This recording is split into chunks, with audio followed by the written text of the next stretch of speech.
selamat siang. Sebelumnya, terima kasih sudah berkenan diwawancarai sama saya. Benar saya sedang berbicara dengan Mbak Nora? Ya, benar. Oh, baik. Mungkin kita langsung saja ya Mbak wawancaranya. Baik, kalau boleh tahu apa ya nama komunitas yang sedang Mbak Nora ikuti? Untuk saat ini ada beberapa komunitas, tapi salah satunya itu ada himpunan mahasiswa pelajar dari daerah saya Merangin. Saya mengikuti organisasi itu. Oh, begitu. Baik, kalau boleh tahu nih, kira-kira berapa banyak ya Mbak Nora anggota di komunitas tersebut? Kalau anggota untuk saat ini sih setahu saya sekitar 190-an.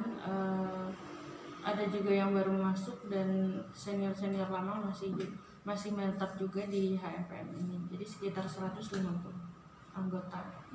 Berarti lumayan banyak juga ya? Iya, lumayan banyak juga. Karena himpunan kan.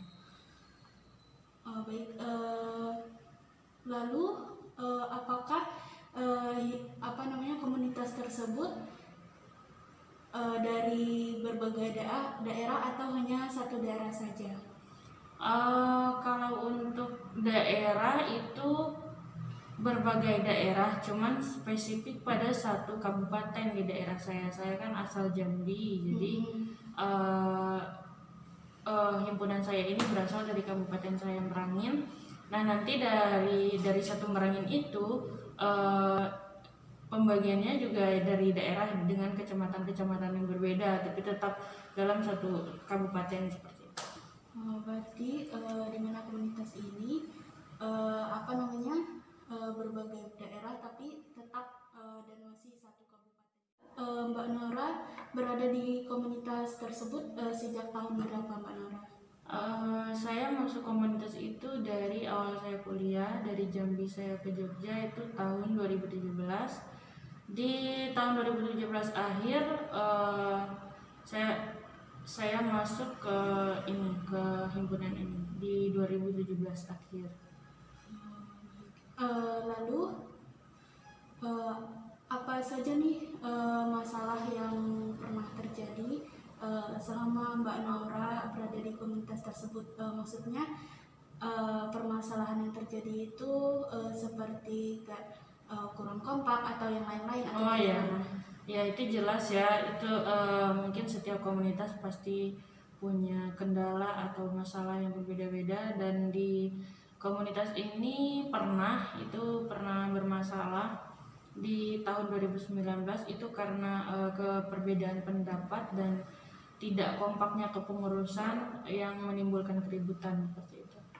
Kalau boleh tahu perbedaan pendapatnya dalam bentuk apa ya Mbak? Maksudnya apa dalam bentuk komunikasi atau dalam bentuk pada saat perkumpulan atau bagaimana? Oh iya, jadi masalah itu terjadi pada saat perkumpulan. Jadi membahas suatu pergerakan HMPM itu seperti apa, dan kemudian dari pengurus satu ke pengurus lainnya itu berbeda pendapat dan menimbulkan keributan seperti itu. Baik. Lalu kira-kira nih ada tidak bedanya komunitas tersebut sebelum adanya pandemi sama setelah adanya pandemi ini? Kalau perbedaan lumayan begitu besar ya dari sebelum pandemi dan setelah pandemi. Kalau dulu sebelum pandemi HMPM itu aktif sekali dalam yang namanya perkumpulan, rutinitasnya HMPM, tapi semenjak pandemi teman-teman anggota juga banyak yang pulang ke daerah masing-masing. Jadi HMPM ini statusnya masih semi aktif, tidak selama pandemi, belum sampai saat ini belum ada perkumpulan kembali seperti itu. Oh baik, lalu kan Mbak Nora bilang tadi sebelumnya ada pandemi itu ada rutinitas gitu ya. Nah kalau boleh tahu rutinitas apa saja yang dilakukan ya Mbak Nora? Rutinitas dalam kegiatan di HMPM ini ada beberapa. Kalau yang rutinitas itu ada seperti yasinan di setiap 1 kali sebulannya di malam Jumat. Kalau kegiatan itu random ya, itu kembali lagi ke pengurusnya. Kalau misalkan ada bencana di suatu daerah atau apa, jadi HMPM juga membuat pergerakan untuk penggalangan dana atau pergerakan lainnya untuk berpartisipasi menangani bantuan atau musibah tersebut. Oh, baik. Lalu apa nih fungsi dari komunitas tersebut? Kalau fungsi itu ikatan ya, itu Ikatan Pelajar Mahasiswa Merangin Yogyakarta. Jadi itu seperti keluarga besarnya kabupaten saya yang berada di Yogyakarta, seperti itu. Itu lebih ke komunitas kekeluargaan gitu ya. Oh, jadi fungsinya untuk mengikat Iya. mengikat kekeluargaan Iya, di benar. antara kabupaten tersebut ya, Mbak. Baik. Lalu apa saja nih kasus yang terjadi di dalam komunitas tersebut? Kasus yang terjadi sejauh ini sih belum ada, cuma kalau kasus yang begitu besar atau berat gitu ya belum ada sih. Baik. Kalau kasus yang ringan itu ada nggak, Mbak?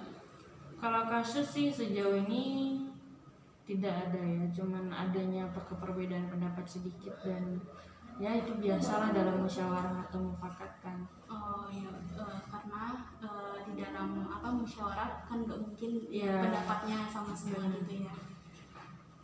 Baik. Lalu apakah komunitas ini mengadakan pertemuan setiap 1 minggu sekali, sebulan sekali, atau 2 minggu sekali? Apakah ada atau tidak? Kalau setelah pandemi sudah tidak ada karena status komunitas ini masih semi aktif, dan semua anggota juga belum di Jogja semua, masih di kampung masing-masing. Kalau dulu sebelum pandemi itu mengadakan perkumpulan setiap 1 bulan sekali. Oh, berarti mengadakan perkumpulan 1 bulan sekali. Ya. Nah, kalau boleh tahu saat melakukan perkumpulan seperti itu apa saja ya, Mbak, yang dibahas, atau mengadakan perkumpulan seperti itu pada saat adanya kegiatan atau emang rutinitas 1 bulan sekali?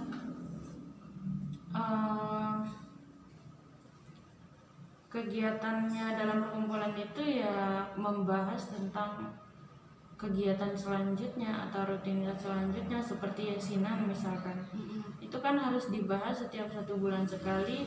Untuk yasinan selanjutnya ditempatkan di mana, kemudian acaranya agendanya dalam bentuk apa, seperti itu. Baik, seperti itu. Kalau boleh saya tahu juga, Mbak Naura di komunitas tersebut sebagai anggota inti atau anggota biasa saja? Kalau disebut anggota inti juga sebenarnya bisa, anggota biasa juga bisa, tapi kalau untuk kepengurusan saya belum sih. Oh, berarti masih di tengah-tengah gitu Ya. Baik.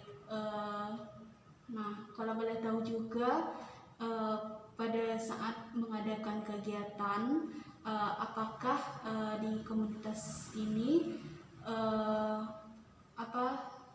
mengadakan perkumpulan gitu saat pemilihan anggota panitianya, apakah dipilih dulu atau bagaimana, random gitu? Untuk kepengurusannya, Iya. kalau untuk kepengurusan itu nanti yang memilih untuk kepengurusan itu yang menjabat di jadi kita itu ada juga, kita kan komunitas Ikatan Pelajar Mahasiswa Merangin. Di atas itu ada lagi yang namanya eh, Ikatan Pelajar Jambi. Jadi ada yang di atas itu karena berarti satu provinsi kan. Iya, iya. Nah, kepengurusan di dalam HMPM ini, kepengurusan di dalam komunitas kabupatennya ini itu nanti dipilih oleh kepengurusan Ikatan Pelajar Jambi. Oh, jadi di atas Iya. ada atasannya lagi ya? Iya, seperti itu. Untuk menjabat menjadi ketua, bendahara dan sebagainya di HMPM ini tentunya harus menjadi kepengurusan terlebih dahulu. Jadi tidak bisa mengambil dari anggota kecuali anggota tersebut sudah menjadi pengurus seperti itu. Oh, baik. Mungkin itu saja wawancara kita hari ini, Mbak Naura. Iya. Dan terima kasih sudah berkenan mau diwawancari sama saya. Sekali lagi terima kasih Mbak Naura.